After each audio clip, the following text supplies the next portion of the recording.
محترم ناظرین، ذاکر ساحل YouTube channel اور فیس بک پیج پر آپ کا خیر مقدم ہے۔ میں حضرت مفتی حسین احمد صاحب کو دعوت دیتا ہوں کہ وہ تشریف لائیں اور 15 منٹ میں اپنی بات رکھیں۔ الانبیاء والمرسلین آلہ واصحابہ اجمعین، اما بعد فاعوذ باللہ من الشیطان الرجیم، بسم اللہ الرحمن الرحیم۔ هو الذي بعث في الأميين رسولا منهم يتلو عليهم آياته ويزكيهم ويعلمهم الكتاب والحكمة وإن كانوا من قبل لفي ضلال مبين، صدق الله العظيم۔ ہمارا آج کا یہ اجلاس بہت ہی مخصوص اور بہت ہی اہم اور بہت ہی کارگر انشاءاللہ ثابت ہوگا۔ یہ عام اجلاس نہیں ہے، نہ کوئی یہ الگ سے کوئی عام پروگرام ہے، یہ خاص لوگوں کا خاص مشن سے متعلق ایک خصوصی مجلس ہے اور مخصوص لوگوں کو ہی اس میں مدعو کیا گیا ہے۔ آپ سبھی حضرات یقیناً مخصوص ہیں اور آپ اپنی مساجد کے امام ہیں، آپ مدارس کے ذمہ دار ہیں، تو آپ سے زیادہ کوئی مخصوص یقیناً نہیں ہے۔ یہ ہمارا سالانہ کارگزاری کا نظام انشاءاللہ آپ کے سامنے پیش کیا جائے گا اور یہ اکابر کی موجودگی میں ہوگا۔ جو کام اکابر کی موجودگی میں، ان کی نگرانی میں، ان کی سرپرستی میں ہوتا ہے، وہ کام یقیناً مضبوط ہوتا ہے، اطمینان بخش ہوتا ہے اور مستقبل کے اعتبار سے وہ ایک تعمیر ہوتا ہے۔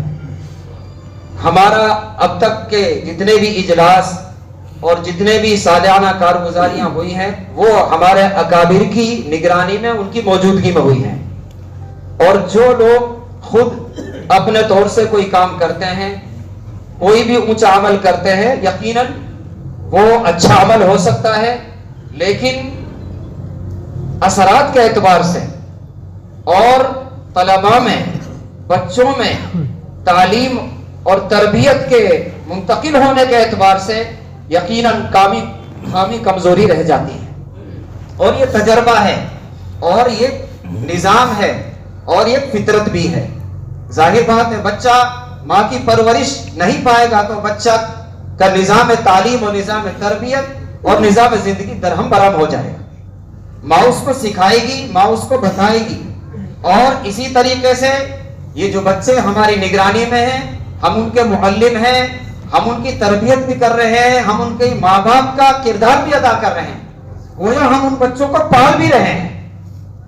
باپ نے تو بس چھوٹا بچہ تھوڑا بڑا ہوا اور اس کی عمر پڑھنے کے لائق ہوئی، اور جب اس کی تعلیم کا تربیت کا وقت آیا، جو باپ کا ہی ذمہ تھا، یقیناً اس کی ذمہ داری تھی اور اس کا فریضہ تھا کہ اپنے بچے کو اچھی تعلیم دے، اپنے بچے کی اچھی تربیت کرے، لیکن وہ بیچارہ اس قابل نہیں تھا، اس نے اپنے آپ کو اس قابل نہیں سمجھا، اس ماں نے اس قابل اپنے آپ کو نہیں سمجھا کہ میں اپنی بیٹی کی صحیح تعلیم، صحیح تربیت کر سکتی ہوں، تو اس نے وہ بچہ استاذ کے حوالے کر دیا۔ تو استاذ اس بچے کی تعلیم کا بھی، اس کی تربیت کا بھی اور اس کے سلیقے کا بھی، تمام زندگی کے جو امور ہو سکتے ہیں اہم، جو اس کی زندگی کو آگے جا کر قابل بنانے والے ہیں، اس کو ایک انسان بنانے والے ہیں، اس کو ایک آگے چل کر رہنما بنانے والے جو اعمال ہیں اور جو تربیت کے امور ہیں، یقیناً وہ استاذ ہی انجام دیتا ہے۔ تو استاد اس کے بعد کا کام بھی کر رہا ہے اور اپنے استاد ہونے کا کام تو کر ہی رہا ہے، اس کی مہنگا کام بھی انجام دے رہا ہے۔ تو یقیناً ہم سب کے لیے ایک بڑی خدمت ہے اور یہ فخر کا سرمایہ ہے، اللہ اس کو قبول فرمائے۔ تو ہمارے اکابرین ہمارے درمیان میں موجود ہیں، آپ اندازہ لگائیے، حضرت مولانا اسحاق صاحب دامت برکاتہم، اللہ ان کے سایہ کو اور قائم رکھے اور دائم رکھے۔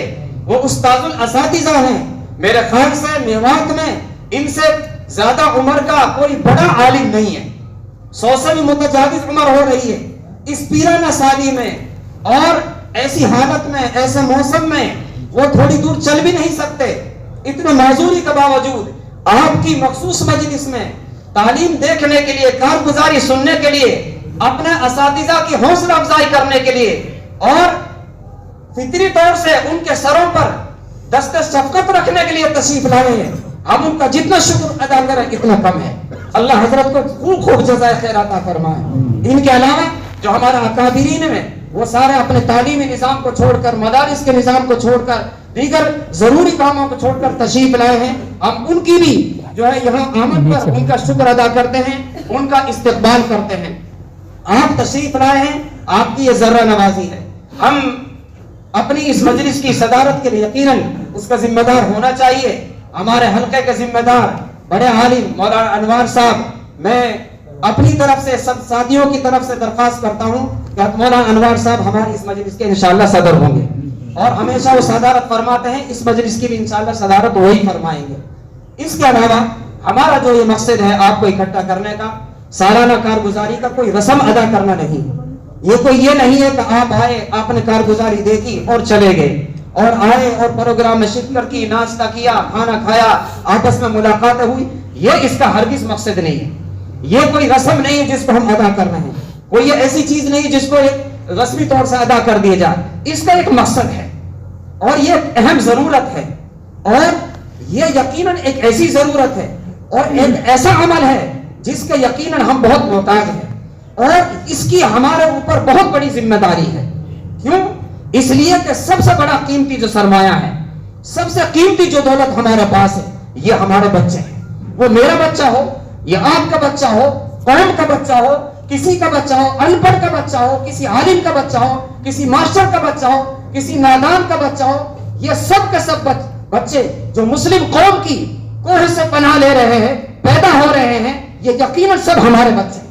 اور ہم کو ان کو اپنا بچہ ہی سمجھنا چاہیے، اپنی اولاد کی طرح ان کی پرورش کرنا چاہیے. یہ جو نسل ہے اور یہ جو پود ہے، یہ ہماری زندگی کا سب سے قیمتی سرمایہ ہے. اور اگر آپ کا مکان گر جائے، بلڈنگ گر جائے، مال و دولت تباہ ہو جائے، فصل برباد ہو جائے، زمین اجڑ جائے، یقیناً اس کا اتنا نقصان نہیں ہوگا.